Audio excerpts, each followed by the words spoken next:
দেখো ফ্রেন্ডস, আমার কিন্তু রান্না বান্না শেষের দিকে। এখানে বেগুন ভাজা হয়ে গিয়েছে, এখানে শাক করেছি, এখানে লাল তরকারি, তারপরে ওখানে ভাত ডাল। আর ছেলে খেয়ে স্কুল বেরিয়ে গেল, ওকে বেগুন ভাজি দিয়ে আর টমেটো দিয়ে খাইয়ে দিলাম। তো good morning, welcome to MT time story blog. তোমরা সবাই কেমন আছো? আশা করি ভালোই আছো। দেখো এদিকে সব উল্টো পুল্টো হয়ে আছে, এখনো গুছিয়ে উঠতে পারিনি বিছানা টিছানা। দেখো ছেলে স্কুল চলে গিয়েছে, কি করে রেখে গিয়েছে। দেখো বই খাতা দিয়ে কি অবস্থা। আর দেখো এখানে হেনা ভিজিয়ে নিয়েছি, আমি আজকে হেনা করব। তো এখানে দেখো পুজো দেওয়া হয়ে গিয়েছে, এখানে প্রসাদ আছে। ফ্রেন্ডস দেখো, আজও আমাদের এখানে রোদ উঠেছে, এত রোদ এত রোদ।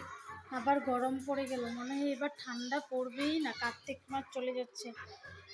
দেখো স্কুল এখনো ছুটি হয়নি, হয়ে যাবে এখন ছুটি। ফ্রেন্ডস দেখো এখন সন্ধ্যা হয়ে গিয়েছে, তো আমি এখন দুধটা বের করে নিই, চা বানাবো, চা খাবো। দেখো দুধটা বের করে নিলাম, এখন চা বানাবো। এখানে দুপুরে খেয়ে দিয়ে সব বাসন টাসন দিয়ে এখানে রেখেছি, আমি এখনো গুছাইনি। দেখো সব এখানে আছে, তো চাটা বানিয়ে নিই, চা খেয়ে নিই।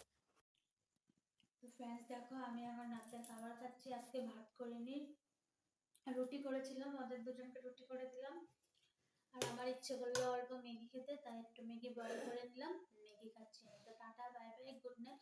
তোমরা সবাই আমার ব্লগটা সন্ধ্যে 6টার থেকে 6:30টার মধ্যে পেয়ে যাবে।